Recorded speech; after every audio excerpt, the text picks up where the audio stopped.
जिस जनरेशन को अक्सर नालायक जनरेशन कहा जाता है, आज वही जेन ज़ी नेपाल में इतिहास बदल रही है।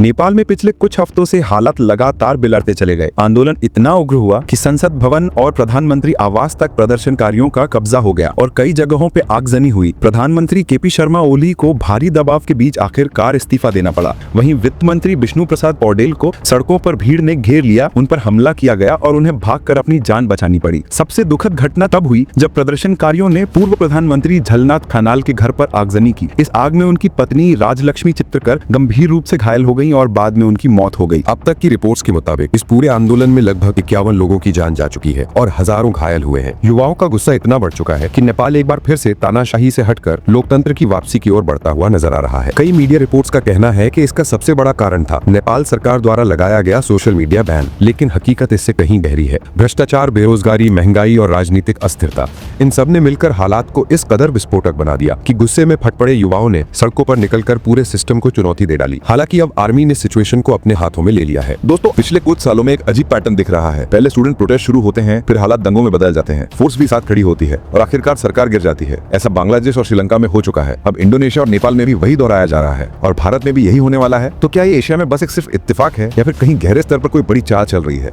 आपका क्या मानना है? कमेंट में जरूर बताइए। लेकिन नेपाल में शुरुआत कब और क्यों हुई? प्रधानमंत्री और नेताओं पर जनता का गुस्सा इतना क्यों भड़का? नेपाल आखिर इस मोड़ पर कैसे पहुंचा? कोर्ट, संसद और मीडिया दफ्तरों में इतनी जल्दी और इतनी सटीक तरीके से आग किसने लगाई? क्या इस आग से किसी को फायदा मिला या फिर कोई मंत्री स्तर का व्यक्ति सबूत मिटाने की कोशिश कर रहा था? भारत पर इसका क्या असर पड़ेगा और 13 सितंबर तक का सिचुएशन क्या है? और सबसे बड़ा सवाल, सरकार तो गिर गई, लेकिन अब किसी बड़े लीडर के बिना, पार्टी के बिना नेपाल को कौन, कैसे और कब लीड करेगा? दोस्तों, आज के इस वीडियो में हम यही समझने और समझाने की कोशिश करेंगे, तो वीडियो को लाइक करना और चैनल को सब्सक्राइब करना ना भूलें। चलिए शुरू करते हैं।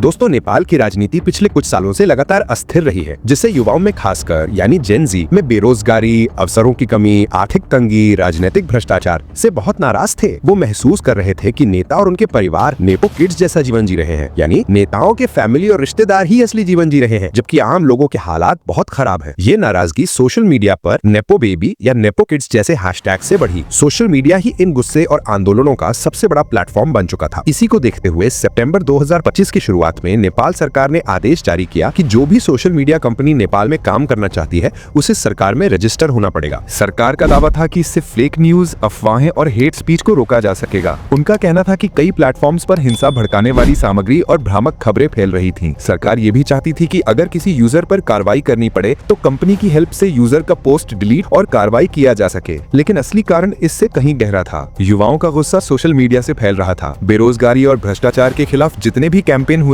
उनकी शुरुआत टिकटॉक, यूट्यूब, व्हाट्सएप और फेसबुक पर हुई। जेन ज़ी आंदोलन की जड़ सोशल मीडिया थी। छात्र, बेरोजगार और एक्टिविस्ट वहीं से एकजुट हो रहे थे। सरकार को डर था कि सोशल मीडिया प्लेटफॉर्म्स बिना रोक टोक चलते रहे तो आंदोलन और ज्यादा तेज हो जाएगा। कई रिपोर्ट्स में कहा गया कि सरकार को खासकर ट्विटर यानी एक्स और यूट्यूब पर होने वाली सरकार विरोधी ट्रेंडिंग पोस्ट से सबसे ज्यादा परेशानी थी। जब कंपनियों ने रजिस्ट्रेशन नहीं कराया तो सरकार ने 26 सोशल मीडिया प्लेटफॉर्म्स को बैन कर दिया। इसमें टिकटॉक को छोड़ सभी बड़े प्लेटफॉर्म शामिल थे। ये कदम लोगों को सीधे सेंसरशिप और आवाज दबाने की कोशिश लगा। बैन होते ही युवाओं ने कहा कि सरकार भ्रष्टाचार और असहमति की आवाज दबाना चाहती है। यही गुस्सा 8 सितंबर 2025 को फट पड़ा। हजारों की तादाद में छात्र, युवा और अन्य नागरिक सड़कों पर निकले। नेपाल की राजधानी काठमांडू और अन्य शहरों में भारी प्रदर्शन हुए। देखते ही देखते पुलिस और प्रदर्शनकारियों के बीच झड़प हो जाती है। तब पुलिस आंसू गैस, वाटर कैनन और रबर बुलेट्स का भी इस्तेमाल करना शुरू कर देती है। फिर कुछ ही देर बाद ओपन फायरिंग भी करने लगती है, जिससे 19 लोग मारे जाते हैं और 400 से ज्यादा लोग घायल हो जाते हैं। ये आंकड़ा नेपाल जैसे छोटे देश के लिए बहुत बड़ा था। दूसरी ओर प्रदर्शनकारियों ने भी पीछे हटने से इनकार कर दिया। उन्होंने कई सरकारी गाड़ियों को आग के हवाले कर दिया, पुलिस पर पथराव किया और संसद भवन की ओर बढ़ने लगे। इस बीच आम नागरिकों के बीच भी खौफ का माहौल फैल गया। जिस गुस्से की चिंगारी सोशल मीडिया बैन से भड़की थी, अब वो एक गहरे लॉ एंड ऑर्डर संकट में बदल चुकी थी। हालात बेकाबू होते गए तो सरकार पर दबाव और बढ़ने लगा। शुरू में प्रशासन अपने फैसले पर अड़ा रहा, लेकिन हिंसा की तीव्रता और अंतर्राष्ट्रीय आलोचना ने उसे पीछे हटने पर मजबूर कर दिया। आखिरकार सरकार ने सोशल मीडिया पर लगाए गए बैन को वापस लेने का ऐलान किया। किया और सभी बड़े ऐप्स को फिर से शुरू कर दिया गया। लेकिन जनता का गुस्सा केवल इंटरनेट तक सीमित नहीं था। अब लोग भ्रष्टाचार और शासन की नाकामियों पर भी जवाब चाहते थे। लगातार बढ़ते दबाव के बीच पहले गृह मंत्री रमेश लेखक ने नैतिक जिम्मेदारी लेते हुए इस्तीफा दिया। हालात जब और ज्यादा हाथ से निकलने लगे तो अंततः प्रधानमंत्री केपी शर्मा ओली को भी सत्ता छोड़नी पड़ी। ये घटना नेपाल की राजनीति के लिए एक बड़ा और ऐतिहासिक झटका साबित हुई। यही नहीं, हथियारों से लैस ये भीड़ कम से कम 5 पूर्व प्रधानमंत्रियों, चाहे वे किसी भी पार्टी से हों, और उनके मंत्रियों को भी ढूंढ निकालती है। किसी को कपड़े उतारकर सड़कों पर पीटा गया तो किसी को पानी में दौड़ाकर मारा गया। यहीं तक नहीं, उन्होंने कई जेलों में भी धावा बोला और हजारों कैदियों को फरार करा दिया। लेकिन नेपाल के इस आंदोलन का सबसे रहस्यमयी पहलू रहा कोर्ट, संसद और मीडिया दफ्तरों में अचानक लगी आग। दोस्तों, ये बस मौका पाकर फूटा गुस्सा नहीं दिखता। हर सोसाइटी में कुछ ऐसे अराजक तत्व होते हैं जो केवल हिंसा और गुंडागर्दी चाहते हैं। जब रूल ऑफ लॉ कमजोर हुआ तब वही लोग सामने आए। जेलों से साथी छुड़ाना, कोर्ट्स के रिकॉर्ड्स निशाना बनाना और कुछ खास जगहों को जला देना। किस्सा सनसनीखेज इसलिए भी है क्योंकि ये कार्रवाई इतनी तेज और व्यवस्थित थी कि सवाल उठते हैं, क्या ये सिर्फ भीड़ थी या कोई इन्फिल्ट्रेटर और राजनीतिक कनेक्शन भी इसमें शामिल थे? हाँ, टॉप लीडरशिप भी इस हिंसा की शिकार रही होगी, पर अगर सरकारी फाइलें नष्ट कर दी गईं, तो सबसे बड़ा फायदा वही आउटगोइंग पॉलिटिकल एलिट को होगा। और नुकसान किसका? उनके जिन्होंने ट्रांसपेरेंसी और इंसाफ की मांग की थी। इसलिए आग किसने लगाई, ये जांच अब जरूरी है।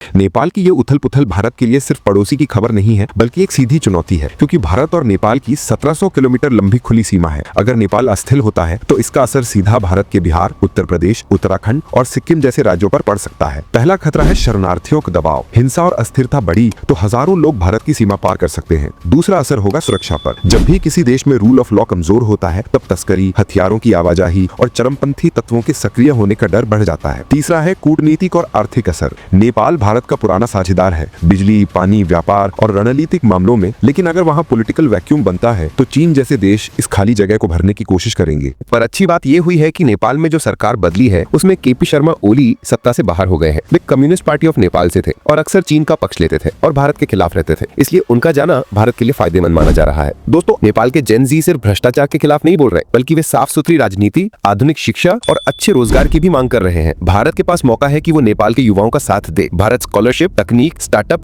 और शिक्षा के क्षेत्र में नेपाल के साथ अपनी साझेदारी बढ़ा सकता है। अगर भारत इन युवाओं की उम्मीदों को पूरा करने में मदद करता है तो इससे दोनों देशों के रिश्ते मजबूत होंगे और चीन के असर को भी कम किया जा सकेगा। यानी कुल मिलाकर नेपाल का संकट सिर्फ नेपाल का नहीं, ये भारत की सुरक्षा, राजनीति और सीमावर्ती राज्यों की स्थिरता से भी सीधा जुड़ा हुआ है। इसीलिए भारत सरकार को भी अलर्ट रहने की जरूरत है।